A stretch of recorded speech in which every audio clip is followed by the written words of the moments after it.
새벽은 늘 차가웠다.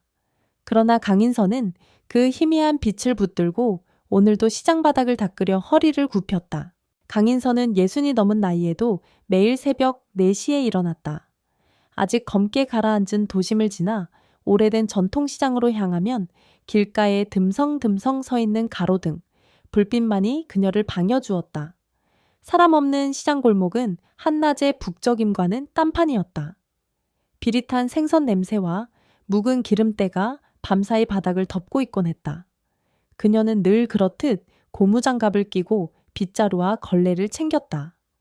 물을 뿌리며 바닥을 닦기 시작하면 겨우 잠에서 깨어나려는 듯 시장 곳곳에서 희미한 생기가 피어오르곤 했다. 그녀가 이디기 일을 시작한 지는 벌써 30해가 훌쩍 넘었다. 처음 시장에 들어섰던 날을 아직도 생생하게 기억했다. 아침 일찍 생선을 나르는 상인들 틈에 섞여 삐걱거리는 손수레를 끌며 바닥을 쓸고 닦을 자리부터 찾아야 했다. 힘에 부치기도 했지만 뒤이어 커다란 포대를 열고 고기를 꺼내놓던 사람들, 묵은 살을 발라내고 얼음을 갈아 생선을 진열하던 이들의 분주한 모습이 그때는 왠지 부러웠다. 모두가 자기 몫을 하기 위해 쉴 새 없이 움직였다. 그녀도 그들 틈에 자연스레 스며들었다. 한참 바닥을 닦고 있노라면 익숙한 목소리가 들리곤 했다. 생선을 파는 김점순 아주머니가 인선 씨 오늘은 좀 일찍 나오셨네. 날이 차니까 너무 무리하지 말아요 하고 챙겨주는 소리였다. 먼저 따뜻한 생선 국물을 떠주거나 마른 수건을 건네주기도 했다. 그렇지만 강인선은 한스타코 사양했다. 받아들인 호의가 너무 크게 느껴지는 날도 있었다. 자신이 지금 하는 일이 어디 부끄러운가 싶다가도 또 어느 때는 종종 움츠러들기도 했다. 그런 그녀에게 가장 큰 의지가 되었던 건 딸 강선아였다. 엄마 나 법대에 갈 거야 하고 당차게 말하던 소녀가 어느새 29이 되었고 이름난 로스쿨을 졸업하고 변호사로 일하더니 올해는 로클럭 재판연구원 업무까지 마치고 곧 판사로 임용될 사람과 결혼까지 하게 된 것이다. 선아는 중학생 때부터 책과 씨름하는 시간이 길었다. 학원 갈 여력도 넉넉지 않아 직접 문제집을 뒤척이거나 도서관을 전전하곤 했다.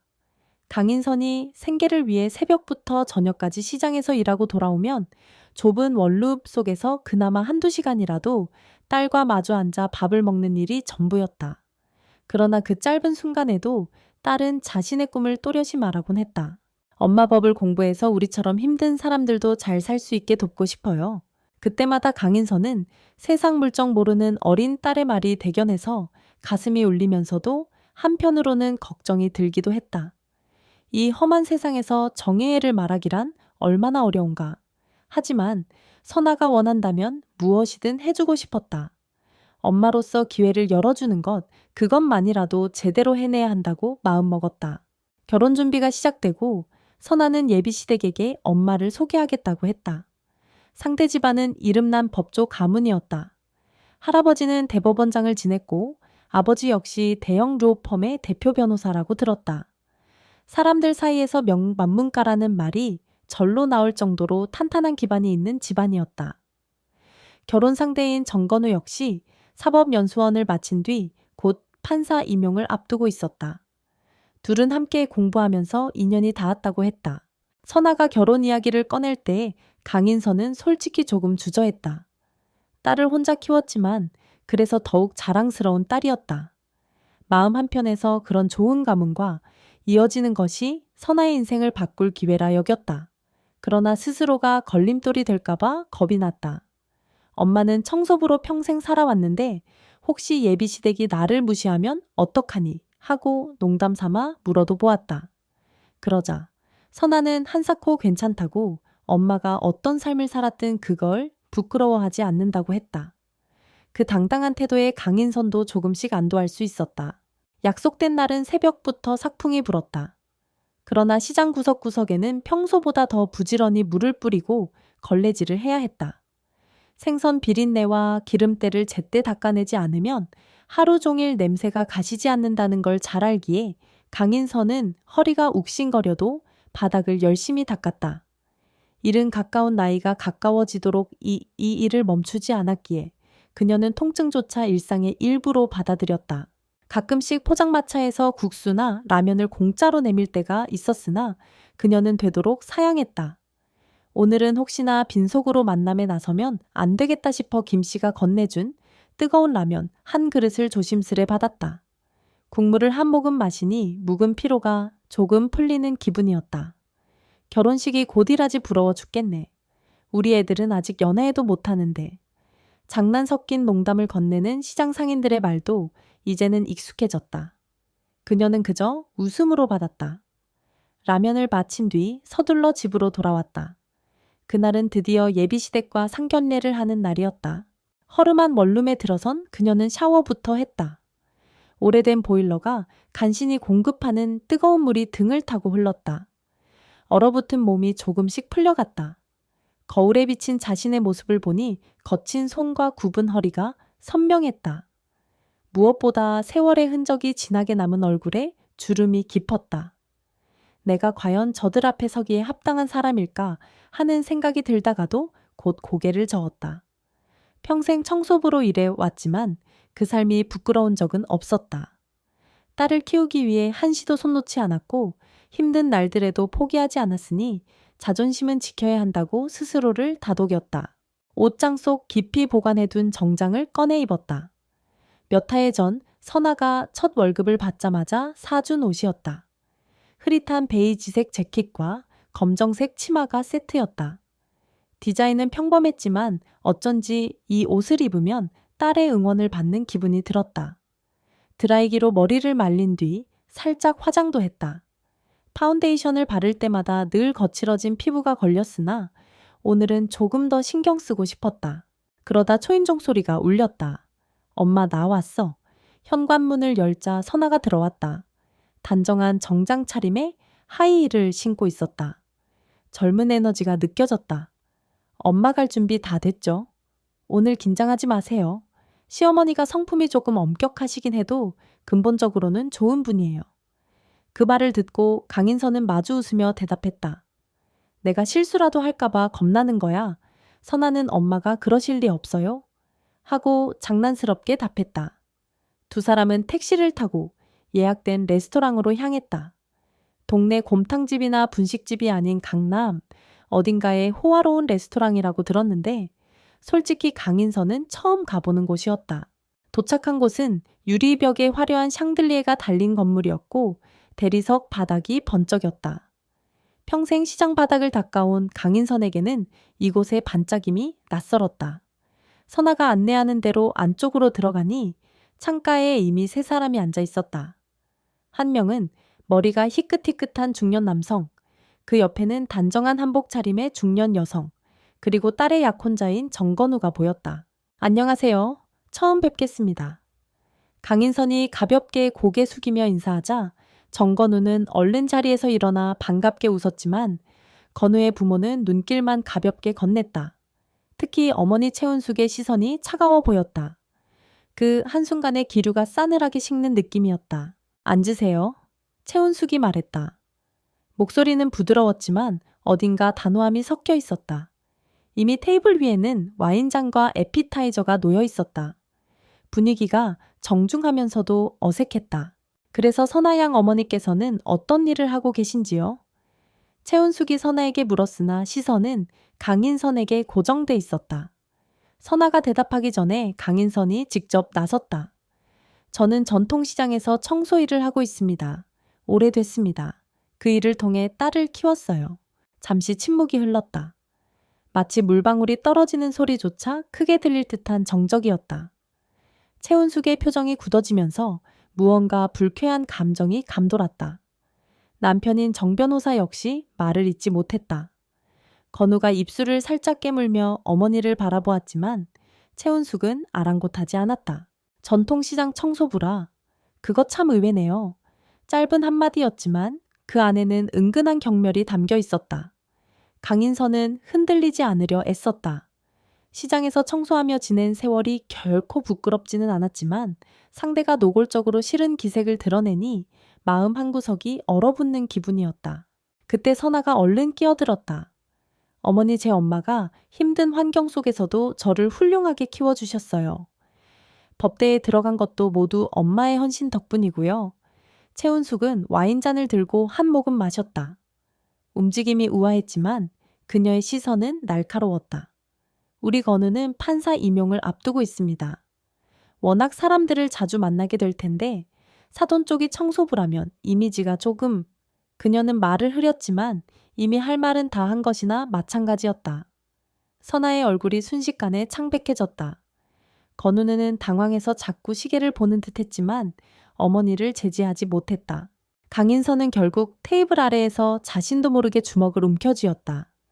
이렇게 대놓고 사람을 깎아내려도 되는 걸까? 치밀어 오르는 서름이 있었지만 딸의 체면을 생각하면 쉽게 화를 낼 수도 없었다. 죄송하지만 제 직업이 그렇게 부끄러운 일이라고는 생각지 않습니다. 저도 나름대로 열심히 살아왔어요. 그녀가 조용하지만 단호하게 말했다. 자신감이 녹아있는 목소리였다. 그러나 최은숙은 콧방귀를 뀌듯 비웃었다. 모르시나 본데 우리 집안은 대대로 법조인 가문입니다. 대법원장과 로펌 대표 변호사가 이어진 명문가죠. 그렇게 고생만 해오신 분과 가족이 된다고 하면 사람들이 어떻게 볼지 생각해 보셨나요? 이번에는 선아가 참지 못했다. 자리에서 벌떡 일어나 어머니 그건 너무 무례합니다 하고 목소리를 높였다. 하지만 강인선이 딸의 손을 살짝 잡아 끌어 다시 앉혔다. 마음속에서는 울분이 치솟았으나 괜히 일이 더 커지면 딸에게 해가 될 것 같았다. 그날 상견례는 엉망이 되었다. 최은숙은 결혼식에선 신부 어머니가 앞에 나서지 않았으면 좋겠다. 그냥 하객으로만 참석해달라 고까지 말했다. 부득이하게 집안 체면이라는 게 있으니 마리오하는 최은숙의 말은 강인선에게 치명적인 모욕이었다. 결혼식에서조차 딸의 손을 잡지 못한다니. 그러나 강인선은 끝까지 억지 미소를 짓고 자리를 떠났다. 선아가 따라 나오며 울먹였지만 강인선은 괜찮아. 너만 행복하면 돼 라고 힘겹게 말했다. 상견례 후 선아는 며칠 동안 전화를 해와 결혼식을 그대로 진행하는 게 맞을까요? 어머니께서 저렇게 나오는 걸 보니 저도 화가 난다고 했다. 강인선은 그래도 딸의 미래를 위해 취소는 하지 마라. 내가 신부 입장을 안 해도 괜찮다. 너만 행복하면 된다고 자꾸 달랬다. 본심은 달랐지만 딸에게 혹여 걸림돌이 될까 두려웠다. 그렇게 숨이 막히는 시간을 보내던 어느 날 밤 강인선은 텔레비전을 켰다. 채널을 돌리다가 뉴스에서 새로 임명된 대법관 취임 소식이 나왔다. 그 이름은 서동빈이었다. 화면 속 중년 남성은 깔끔한 정장을 차려입고 취임새에서 이례적으로 자신의 어린 시절 이야기를 꺼냈다. 저는 고등학교 시절 가난 때문에 공부할 곳이 없었습니다. 매서운 겨울 새벽마다 전통시장 구석 바닥에 앉아 책을 읽었죠. 그때 청소부로 일하시던 어느 아주머니가 저에게 군고구마와 따뜻한 두유를 건네주셨습니다. 그분의 따뜻한 마음 덕분에 저는 꿈을 포기하지 않고 버틸 수 있었습니다. 그 순간 강인선의 손이 부들부들 떨렸다. 설마? 그녀는 숨을 멈추고 화면을 주시했다. 서동빈 대법관은 이어서 말했다. 저는 그분의 이름도 성함도 정확히 몰랐습니다. 다만 강인선 이모님이라고 부르며 감사함을 표현했죠. 그분이 지금 어디에 계시는지 모르지만 제 인생에서 가장 큰 은인이십니다. 강인선은 숟가락을 떨어뜨렸다. 전혀 예상치 못한 이름이었다. 20년도 더 전의 일이 갑자기 생생히 떠올랐다. 한겨울 아직 해도 뜨지 않은 새벽에 시장 바닥에 앉아 공부하던 야윈 소년이 있었다. 가정 형편이 어려워 집이 시끄러워 도무지 공부할 수 없다던 그 아이. 그녀는 매일 아침 바닥 청소하다 마주치던 그를 위해 작은 군고구마나 두유를 사다 주곤 했다. 그리고 그는 언젠가 이렇게 말했었다. 아주머니 나중에 제가 꼭 성공해서 다시 찾아뵐게요. 그게 서동빈이었다니. 강인선은 당혹스러우면서도 왠지 모를 벅찬 감정이 올라왔다. 그리고 곧바로 딸에게서 전화가 걸려왔다. 엄마 뉴스 봤어요. 새 대법관이 엄마 이름을 말했어요. 서동빈 대법관이 엄마를 찾고 싶다고 하더라고요. 엄청난 분이래요. 혹시 그 사람 아세요? 강인선은 떨리는 목소리로 아마도 오래전 시장에서 만난 그 학생인 것 같다고 대답했다. 선아는 이건 엄청난 인연이야. 엄마 제가 대법관실에 연락해 볼게요. 라고 들뜬 목소리로 말했다. 아냐 그냥 가만히 놔둬. 그런 높은 분한테 괜히 패가 될 수도 있고. 강인선이 만류했지만 선아는 이미 결심한 듯 했다. 엄마를 그렇게까지 감사하다고 찾는 분인데 어쩌면 건우 집안일에도 도움이 될 수 있어요? 라고 했다. 다음날 시장 일을 마치고 돌아오니 낯선 사람이 현관 앞에서 기다리고 있었다. 정장을 차려입은 남자는 조심스럽게 명함을 건네며 서동빈 대법관의 비서입니다. 대법관님께서 내일 직접 뵙고 싶어 하십니다. 라고 했다. 놀란 마음으로 명함을 확인하니 정말 서동빈 대법관 비서실이라 적혀 있었다. 저를 왜 만나려 하시죠? 너무 부담스러운데요. 강인선이 솔직히 말했다. 비서는 웃으며 대법관님께서 오랫동안 선생님을 찾으셨습니다. 선생님이 허락하신다면 내일 오전에 방문하겠습니다. 라고 정중히 말했다. 혼란스러운 심정으로 문을 닫은 뒤 강인선은 한동안 아무것도 손에 잡히지 않았다. 다음날 약속된 시각에 초인종이 울렸다. 문을 열자 서동빈 대법관이 가벼운 회색 정장을 입고서 떨리는 미소로 서 있었다. 텔레비전 화면에서 보던 것보다 훨씬 편안한 표정이었다. 그는 벗은 신발을 가지런히 정리하며 집 안으로 들어와 작은 거실에 서성거렸다. 이모님 드디어 뵙네요. 저 기억하시나요? 그가 밝은 목소리로 물었을 때 강인선은 갑작스러운 눈물에 목이 메었다. 그렇구나. 그때 그 학생이 맞구나. 서동빈은 마치 아이처럼 반가워하며 그날의 추억을 하나하나 꺼냈다. 제게 군고구마와 두유를 사주셨던 따뜻한 손길을 잊지 않았습니다.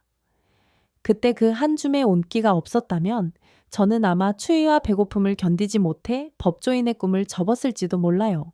강인선은 얼떨떨한 마음으로 아이고 별것도 아닌 일을 하고 손사래를 쳤다.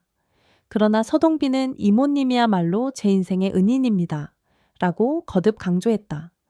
그리고 자연스레 이야기는 강인선의 딸, 그리고 곧 결혼을 앞둔 사연으로 이어졌다. 이모님 따님이 명문법대를 나오셨다니 저도 놀랐어요. 지난번에 이모님 따님의 연락을 받았는데 상견례에서 좋지 않은 일을 겪으셨다고 들었습니다. 강인선은 멋쩍게 웃었다. 집안이 워낙 대단한 곳이라 나 같은 사람은 신부 어머니로 인정하기 힘든 모양입니다. 그런데 이게 또 내 딸이 선택한 사람이니 참 난감하죠. 서동빈은 눈빛을 반짝이며 이모님 결혼식 당일 제가 함께 가겠습니다.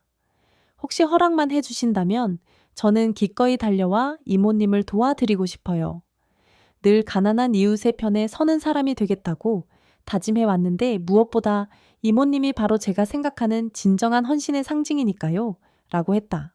그 말에 강인선은 손사래를 치며 아니 대법관님이 그런 식으로 나서는 건 부담스럽기만 해요. 라고 거듭 사양했다. 그러나 서동빈은 저는 제 뜻을 지키고 싶습니다. 그리고 이 일이 이모님과 따님께 힘이 될 수 있다면 더할 나위 없이 좋겠지요. 혹여라도 누가 이모님을 홀대한다면 제가 앞장서서 말하겠습니다. 이모님은 제게 영원한 은인입니다. 라고 단호하게 말했다. 마침 그때 문이 열리더니 선아가 들어왔다. 결혼 준비로 분주했던 딸은 이 소식을 듣고 한 걸음에 달려온 모양이었다. 선아는 깜짝 놀라며 정말 서동빈 대법관님이 오셨어요. 감사해요. 엄마가 예비시댁과의 문제로 너무 상처받으셨거든요. 라고 인사를 건넸다. 세 사람은 거실에 둘러앉아 대화를 나눴다. 선아는 상견례에서 있었던 일을 자세히 전하며 결혼식에서 엄마가 공식적으로 신부 입장을 함께하길 바란다고 했다. 하지만 시어머니 최운숙은 강인선을 뒷자리로 밀어내려 하고 그것이 큰 갈등이라고 털어놓았다. 서동빈은 조용히 모든 이야기를 듣다가 단호하게 선언했다. 제게 한수정 전 대법관님 최운숙의 본명 성격을 들어본 적이 있습니다. 꽤 보수적이고 가문을 중요시한다 하더군요. 하지만 걱정 마세요. 결혼식 당일 제가 이모님을 모시고 당당히 입장하겠습니다. 그리고 모두에게 이모님이 어떤 분인지 알릴 거예요. 강인선은 점점 불안해졌다. 괜한 소동이 벌어지면 결혼식 자체가 더 복잡해지지 않을까 걱정이 앞섰다. 그러나 선아는 그런 엄마를 다독이며 엄마 이젠 우리가 가만히 봐 있으면 안 돼요. 어머니라는 존재를 부끄러워해야 한다니 말도 안 돼요. 엄마가 굳이 나서지 않아도 된다고 양보하는 건 엄마가 그동안 참아온 고생을 너무 쉽게 무시하는 것 같아요. 라고 했다. 결국 강인선은 마음을 다잡고 수긍했다. 그래, 결혼식에서 내가 할 말을 하겠다. 내 딸을 자랑스럽게 생각하는 만큼 나도 딸에게 부끄러운 사람이 되고 싶지 않다. 서동빈 역시 안도하는 듯 미소를 지었다. 그리고 결국 결혼식 당일이 찾아왔다. 이른 아침부터 호텔 예식장에는 붐비는 인파가 몰려들었다. 하객들이 모두 법조계 인사만은 아니었지만 워낙 예비 신랑 쪽이 유명한 집안이라 그런지 정장 차림의 사람들로 가득했다. 화려한 샹들리에와 꽃장식 그리고 고급 양식이 늘어선 연회장의 모습은 눈부셨다. 강인선은 새로 마련한 연두색 저고리에 자주색 치마를 입고 왔다. 새벽에 잠깐이라도 시장 청소를 마쳤기에 다소 지쳤지만 오늘만큼은 절대 기죽지 않겠다는 각오가 있었다. 예식장 입구에서 선아가 웨딩드레스를 입고 사진을 찍고 있었다.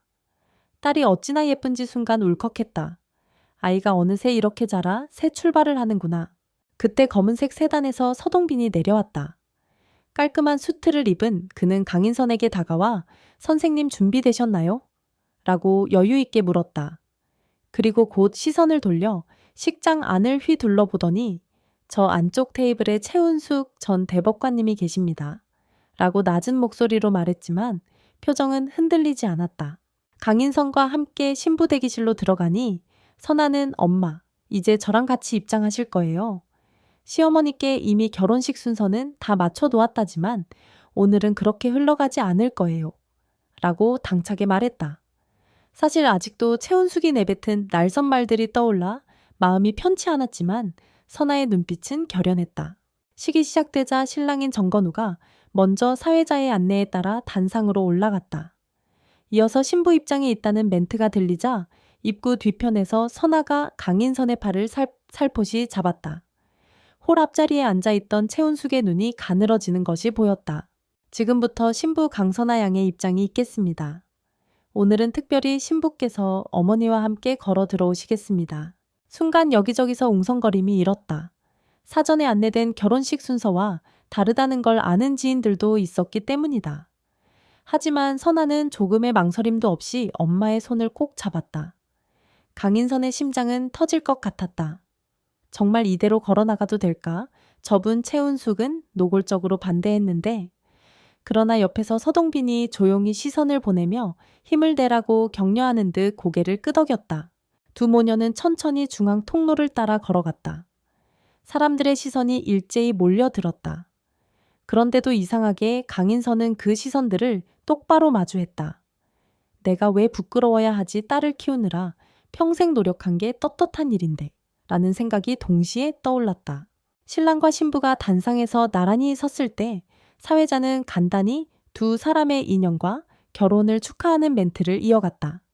그리고 축사 순서가 다가왔다. 첫 번째 축사는 신랑 쪽 지인이 맡았고 두 번째 축사가 어쩐지 비어 있었다. 그때 서동빈이 마이크를 잡고 조용히 단상으로 올라갔다. 하객들 사이에서는 다시 소공어리는 소리가 일었다. 저 사람은 서동빈 대법관 아니야. 서로 수군대는 목소리가 퍼졌다. 안녕하십니까. 저는 오늘 이 자리에 매우 특별한 이유로 섰습니다. 그가 말을 뗐다. 최은숙은 갑자기 불편한 기색으로 자세를 바로잡았다. 저는 이 결혼을 진심으로 축하하는 사람 중 하나입니다. 그리고 지금 이곳에 계신 신부의 어머니인 강인선 선생님께 깊은 감사와 존경을 표하고자 합니다. 순간 시장이 멈춘 듯한 정적이 흘렀다. 최은숙의 눈동자가 흔들리는 게 분명해 보였다. 서동빈은 담담한 어조로 과거를 회상했다. 고등학교 시절 저는 집이 어려워 추운 겨울, 새벽마다 전통시장 바닥에 앉아 공부했습니다. 그때 제게 군고구마를 건네주시며 매일 아침 저를 챙겨주신 분이 바로 강인선 선생님이십니다.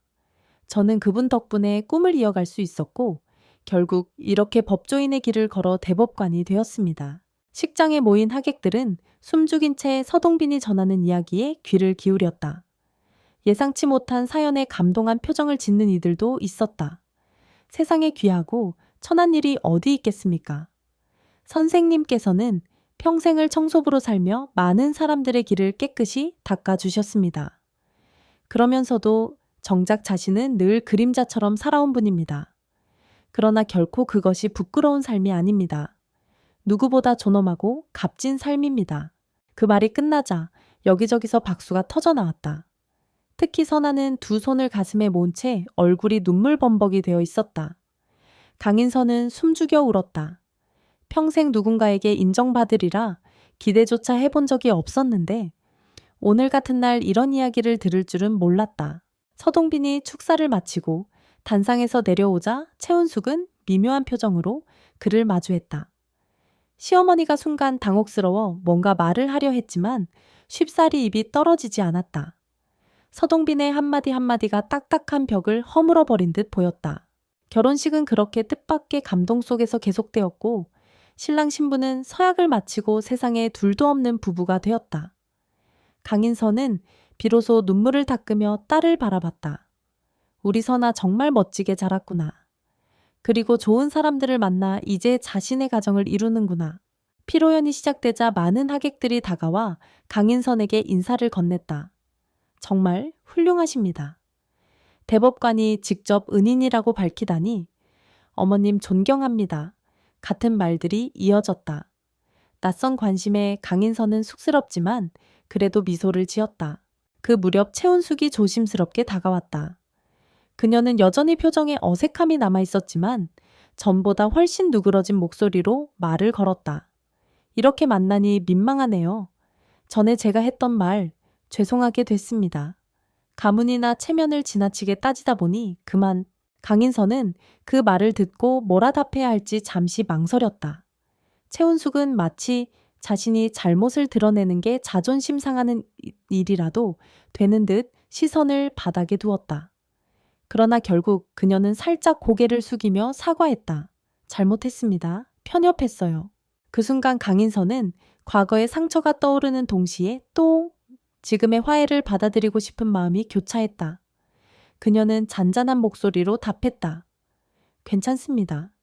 저도 딸 생각만 하고 예비시댁의 입장을 깊이 이해하지 못했을 수 있어요. 이제부터는 함께 좋은 가족이 됐으면 좋겠네요. 최은숙의 입가에 비로소 미약한 미소가 번졌다. 네, 저도 그러길 바랍니다. 두 사람은 누가 먼저랄 것 없이 살짝 손을 마주 잡았다. 그날 결혼식은 무사히 끝이 났다. 사람들은 곧 신혼부부를 축복하며 저마다 박수를 쳤고 사진을 찍었다. 정신없는 와중에 서동빈은 잠깐 시간을 내어 강인선 곁에 왔다. 선생님 오늘 모습 참 아름다우셨습니다. 미소 짓는 표정이 예전과는 또 다르셨습니다. 강인선은 머쓱해하며 작은 목소리로 대답했다. 오늘 같은 날을 내 생에 맞이할 줄 몰랐어요. 늘 바닥을 닦는 삶이지만 그게 늘 옳은 길이었다고 믿었는데 나도 꽤 대단했나 봐요. 그러자 서동빈이 웃으며 말했다. 앞으로도 계속 대단하실 겁니다. 저 역시 선생님께 배운 그대로 사람들을 위해 최선을 다하겠습니다. 결혼식이 있은 후 선아와 건우는 예정대로 신혼여행을 다녀왔고 이후에도 바쁜 일정을 소화하며 부부로서 삶을 시작했다. 시어머니 최은숙은 시간이 흐를수록 강인선을 자주 찾았다. 같이 식사라도 하자. 거나 시장에 한번 구경 가보고 싶다. 며 전화를 걸어왔다. 처음에는 어색했지만 최은숙도 그런 가정적인 평범함을 누려본 적이 없었던 듯 했다. 그녀의 배우자 역시 당신이 그렇게 바뀐 모습 나쁘지 않네라며 은근히 기뻐하는 기색이었다.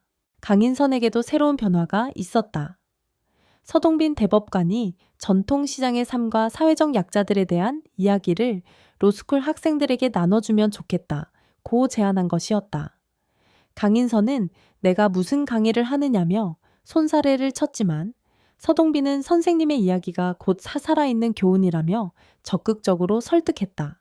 결국 몇 달 뒤 강인선은 한 로스쿨 강당에 초청되어 처음으로 보이지 않는 곳에서의 존엄이라는 주제로 학생들 앞에 섰다.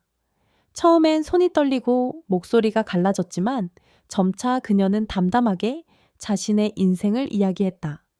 어려서 어떻게 학교를 포기했고 왜 시장 청소를 시작했는지 그리고 그 속에서 어떻게 딸을 키웠는지 저는 제가 그저 그림자처럼 살아왔다고 생각했습니다. 그러나 한 번 더 돌아보니 제게도 빛이 있었고 누군가는 그것을 알아봐 주더군요. 저는 청소부지만 동시에 어머니이자 인간이었습니다. 스스로를 부끄러워하지 않는 것, 그것이 얼마나 큰 힘인지를 뒤늦게 깨닫게 되었어요. 강의장에는 깊은 침묵이 깔렸고 이내 누군가 작은 박수를 치더니 금세 우레 같은 박수가 번졌다. 어떤 학생은 눈물을 훔치며 감사합니다. 삶에 대한 용기를 배웠습니다. 라고 했다. 강인선은 머리를 숙이며 감사합니다. 저도 여러분에게서 용기를 얻고 갑니다. 라고 대답했다. 그날 밤 그녀는 자신이 걸어온 길이 전혀 초라하지 않음을 실감하며 평생 쌓인 응어리를 조금이나마 풀 수 있었다. 한편 결혼식을 마친 뒤로도 시장 바닥을 닦는 강인선의 일상에는 크게 달라진 점이 없었다. 새벽마다 고무장갑을 끼고 물을 뿌리며 비린내 가득한 바닥을 빗자루로 밀어냈다. 여전히 허리가 욱신거렸고 손목 관절이 시큰거렸다. 그런데 어쩐지 발걸음이 조금은 가벼워졌다. 이제 내가 왜 이 일을 하지 하는 자괴심 대신 내가 여기서 빛나는 하루하루를 보내고 있구나 하는 긍정이 마음 한구석에 자리 잡았다. 어느 날 생선 좌판을 정리하던 김점순 아주머니가 인선 씨 좋은 소식 들었어. 대법관님이 또 우리 시장에 오신다는 거야 하고 소곤거렸다. 우리 시장에 방문하신 후에 간담회를 갖는다고 하던데 인선 씨가 그 자리에 꼭 가야 하는 거 아니요? 라고 하며 팔짱을 끼고 웃었다. 강인선은 내가 뭐 특별한 사람이라고 거기서 뭘 하겠어라며 농담으로 넘겼지만 속으로는 내심 설렜다. 이젠 그래도 조금은 당당하게 가봐도 좋겠지 하는 자신감이 생겼다. 퇴근 후 집에 돌아와 씻고 나면 결혼 후 따로 사는 딸에게서 전화가 오곤 했다. 엄마 시어머니랑 이런저런 이야기 많이 나누면서 가까워졌어. 전에 그렇게 못되게 굴던 분 맞나 싶을 정도야. 어쨌든 이젠 나도 마음이 편해. 그런 말들을 들을 때마다 강인선은 마음이 뭉클했다. 자신이 딸의 결혼식에 함께 서지 못했으면 혹은 그날 시어머니의 차가운 말에 상처만 받고 그대로 물러섰다면 이 행복한 모습이 가능했을까 하는 생각이 들었다. 밤이 깊어가면 그녀는 어김없이 벽에 걸린 작은 그림을 바라보곤 했다. 그 그림은 유치원 시절 선아가 그린 것으로 세상에서 제일 멋진 우리 엄마라는 삐뚤빼뚤한 글씨가 적혀 있었다. 강인선은 그 글씨를 손가락으로 짚으며 종종 그 시절을 떠올렸다. 연탄불을 피우던 낡은 단칸방에서 선아가 감기에 걸리지는 않을까. 전전긍긍 하던 때 생활비가 모자라 시장에서 닦을 구역을 늘려가던 시절. 그리고 매서운 바람에 손이 텄어도 딸이 기쁘게 엄마 고마워 하고 말해줄 때면 마음 한켠이 따뜻해지곤 했던 시절들.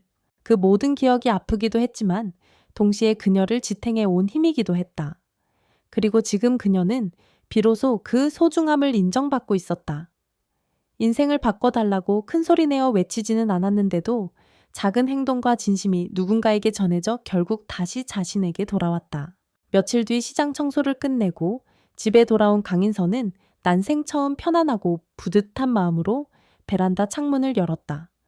먼 하늘에는 별이 몇 개 떠 있었다. 도시의 불빛 때문에 희미했지만 그래도 은은히 빛났다. 그녀는 낮게 혼잣말을 했다. 내가 이렇게 행복해도 되나? 그래도 괜찮겠지.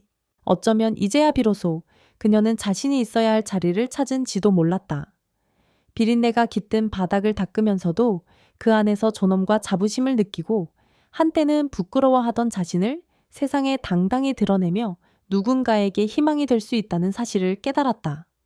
그 과정에서 얻은 상처와 눈물은 결코 사라지지 않겠지만 그것이야말로 강인선을 한층 단단하게 만들어준 흔적이었다.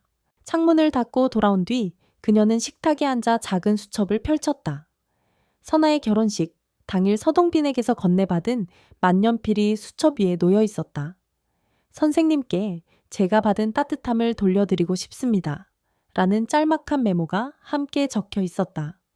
낯간지러운 기분도 들지만 가만히 생각하니 그 메모가 그녀의 앞으로의 길을 비춰주는 듯했다.